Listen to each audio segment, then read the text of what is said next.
Counting கார்ஸா? Okay, counting cars. ஏதோ சொல்றாங்களே அப்படின்னு.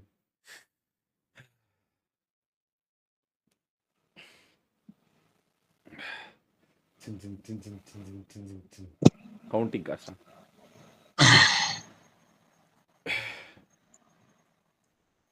அது செம்மையா இருக்கும். அது அவங்க அவங்க ரெடி பண்ற எல்லாமே. அது ஒரு கேடிலாக் இருக்கும் பாருங்க. அப்பா! ஐயோ! எல்லாமே ரெடி பண்ணிட்டு கடைசியில மயிர் மாதிரி ஒரு இத ரிம்ம போட்டு அனுப்பிடுவானுங்க. எல்லாமே நல்லா பண்ணிட்டு ஒரு கேடிலாக்ல கேவலமா ஒரு ரிம்ம மட்டும் பெரிய ரிம்ம போட்டு அந்த காரே கெடுத்துருப்பாங்க. அதுல வந்து அந்த பொம்பளை வேற பயங்கரமா பேசிட்டு போகும். வாவ்! நீங்க எங்க வச்சிருக்க? ஒருவேளை தமிழ் டப்பிங் அப்படி கொடுத்துருப்பாங்கன்னு தெரியல. ஆனா கை கூட அங்கதான். வாவ்! நீங்க பண்ணது இதுதான் வந்து ரொம்ப மைண்ட் ப்ளோயிங். வந்து அந்த ரிம்ம நீங்க மாத்துனீங்களே அப்படின்னு மயிறு மாதிரி இருப்பதை பாக்குறதுக்கு. ஆனா அது அப்படிதான் சொல்லுவாங்க. அது வெறியா இருக்கும். இப்போ வந்து ஆக்சஸ் இருக்கு. இங்கிலீஷ்லயும் பார்க்கலாம், நீங்க தமிழ்லயும் பார்க்கலாம். இதெல்லாம் பார்க்கலாம் ஜியோ சினிமாஸ்ல. தானே என்ன இருந்தாலும் அவங்க டேஸ்ட் ஒரு மாதிரி வித்தியாசமா தான் இருக்கும். ஆனா என்ன கூப்பிட்டுருங்க சேலஞ்சர் வாங்க இப்படி இருக்கும். சேலஞ்சர் எல்லாம் வாங்கினா டொட்டோ பிளேஸ் வந்துட்டான். விடிஎஸ் குமார்.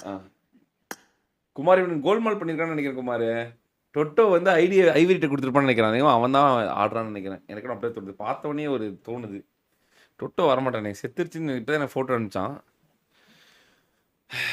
கேடிலாக் ப்ளூ இல்லை ப்ரோ, கேடிலாக் இந்த கருப்பு கலரில் மண்டை ஓடலாம் பின்னாடி பெயிண்ட் பண்ணியிருப்பாங்க. அந்த கேடிலாக்ல இந்த எஸ் கிளாஸ் வரும் தெரியுமா உங்களுக்கு? மேபேக் சாரி எஸ் கிளாஸ்ல மேபேக்ல ஒரு இந்த பிரசிடென்ட் காருக்குலாம் ஒரு ரிம் கொடுத்துருப்பாங்களே, இடமே இருக்காதே பேர், ரவுண்டா இருக்குமே, அந்த ரிம்மை தூக்கி கேடிலாக்ல போட்டிருப்பாங்க. அந்த மாதிரி அதே இல்லை, அந்த மாதிரி ஒரு ரிம்மை தூக்கி கேடிலாக்ல போட்டிருப்பாங்க. அந்த பொம்பளை வந்து அப்படியே பயங்கரமா பேசிட்டு இருக்கும். நீங்க இது செஞ்சது பயங்கரமானது அப்படின்னு பேசிட்டு இருக்கும்.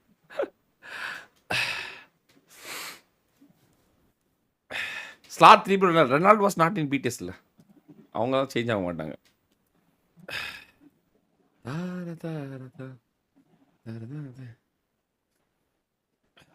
செவி தான் ப்ரோ கெத்து. செவி தான் கெத்து. செவி நம்ம இந்தியா விட்டு போனதே ஒரு சப்பதான் ப்ரோ. உண்மையாலுமே செவி போயிருக்கே கூடாது ஆக்சுவல். ஏன்னா அவங்க தானே குளோபலா, அவங்க தானே டாப்பு. டொயோட்டா, செவி, ஜென்ரல் மோட்டார்ஸ், இவங்க தானே டாப்பு. செவி கூட ஜென்ரல் மோட்டார்ஸ் கீழே தான் வரும்னு நினைக்கிறேன். தெரியல அவ்வளோ அறிவு இல்லை. செவி வந்து ஜென்ரல் மோட்டார்ஸ் கீழே தானே வரும். இருங்க பார்க்குறேன். செவி is under general மோட்டார்ஸா?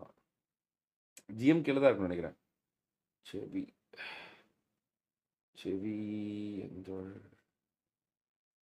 under General Motors. Chevy is under General Motors. General Motors is the company most. பார்த்தீங்களா, செவி ஜிஎம்சி கேடிலாக் எல்லாமே அவங்ககிட்ட தான் இருக்கு. ஜென்ரல் மோட்டார்ஸ் கிட்ட தான் இருக்கு. அவங்க குளோபலில் அவங்க தானே டாப்பு. அவங்க போயிருக்கவே கூடாது இந்தியா விட்டு. இந்தியா மாதிரி ஒரு பெரிய மார்க்கெட் விட்டு கண்டிப்பாக போயிருக்கவே கூடாது. அதுதான் வந்து கடுப்பே. அதனால வந்து நம்ம முக்கியமான கார் எல்லாமே போச்சு கைஸ்க்கு. செவி க்ரூஸ் போயிடுச்சு. க்ரூஸ்லாம் என்ன உங்களுக்கே தெரியும்.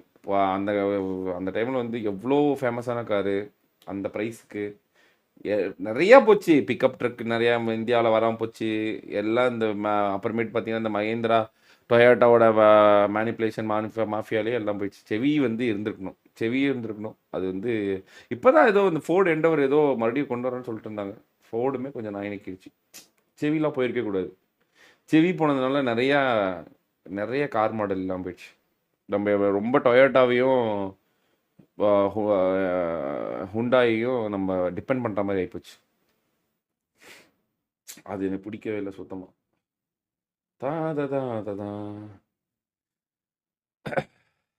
ஏன் போச்சு ஆனால் தெரியுமா யாருக்காச்சும் செவி ஏன் போச்சுன்னு? பிராபஸ் பிடிக்குமா? பிராபஸ்ன்றது கம்பெனி இல்லை ப்ரோ. அது வந்து ஒரு கார் மாடிஃபிகேஷன் கம்பெனி. நீ ஒரு ஜி வேகனோ இல்லை நீ ஒரு எஸ் கிளாஸோ இல்லை வந்து ஒரு ஏதோ ஒன்று C class what ever A6 RS5 ஏதோ ஒரு கார் எடுத்துகிட்டு போய் நீ பிராபஸ்ட்டை கொடுத்து நீ ஒரு காசு கொடுத்தீங்கன்னா அவங்க வந்து உனக்கு ஏற்ற மாதிரி மாடிஃபை பண்ணி கொடுப்பாங்க. அந்த மாதிரி நிறையா இருக்குது. பிராபஸ்ன்றது இப்போதைக்கு இந்த ஜி வேகன்லாம் இந்த படத்தில் ஃபேமஸ் ஆனதுனால பிராபஸ் உங்களுக்கு தெரியுது. பிராபஸ் மாதிரி நிறைய கம்பெனி இருக்குது, ஏகப்பட்ட கம்பெனி இருக்குது. லக்ஸரி மாடிஃபையர்ஸ் அவ்வளோதான். இப்போ ஸ்டாக்ல நீங்கள் ஒரு கார் மாடிஃபை பண்ணீங்கன்னா எப்படி அதோட அது வேல்யூ குறையுமோ அதை பற்றி கேவலமாக பேசுவாங்களோ, பிராபஸ் பண்ணால் கேவலமாக பேச மாட்டாங்க. அவ்வளோதான். அதுக்காக பணக்காரங்க வந்து பண்ண மாஃபியா தான் வந்து பிராபஸ். அதை வந்து ஒரு பணக்காரங்களோட ஸ்டாச்சர். இப்போ ஒன்றும் இல்லை ப்ரோ, நீ ஒரு பணக்காரன், நான் பணக்காரன் இல்லை, நீ ஒரு பணக்காரன், குமார் ஒரு பணக்காரன், ஓகேவா? உங்ககிட்ட 2000 கோடி இருக்குது, குமார் கிட்ட 15,000 கோடி இருக்குது.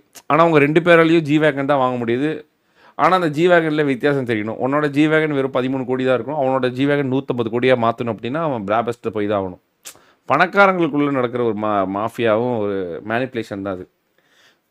எண்ட் ஆஃப் தி டே எல்லா உலகத்தில் ஒருத்தனோட ஒருத்தனை கேவலமாக கீழே தள்ள நினைப்பான், அவ்வளோதான். That is the reason.